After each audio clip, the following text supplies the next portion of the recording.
Patuloy sa pagpapaabot ng tulong ang mga ahensya ng pamahalaan maging ang mga mamabata sa kanilang nasasakupang distrito na naapektuhan na ng bagyong Christine o Krising, Dante, Emong at ng Habagat.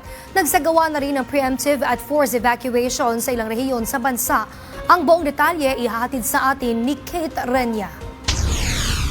Personal na binisita ni Quezon City 5th District Representative PM Vargas ang mga pamilya na naapektuhan ng bagyong Krising, Dante at Emong na kasalukuyang nananatili sa mga evacuation center sa Novaliches, Quezon City. Kinamusta niya ang kalagayan ng bawat residente na naroon at namahagi rin ng relief items mula sa Department of Social Welfare and Development o DSWD.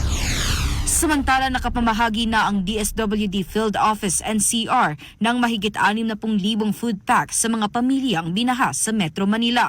Patuloy rin ang koordinasyon ng kagawaran sa 17 LGUs para sa karagdagang tulong. Sa katunayan, base sa datos na naitala ng DSWD, kaninang alas 4 ng madaling araw ngayong Hulyo 24, umabot na sa mahigit 300,000 mga kahon ng Family Food Packs o FFPs ang kanilang naipamahagi sa mga nasalanta ng mga bagyo.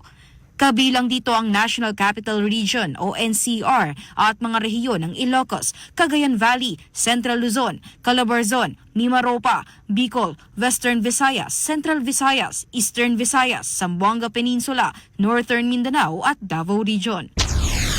Nailikas naman ng Philippine Coast Guard ang 223 katao mula sa iba't ibang barangay sa Oriental at Occidental Mindoro sa gitna ng banta ng bagyong Dante, Emong at Habagat. Bahagi ito ng preemptive at forced evacuation na isinagawa mula gabi ng July 23 hanggang madaling araw ng July 24.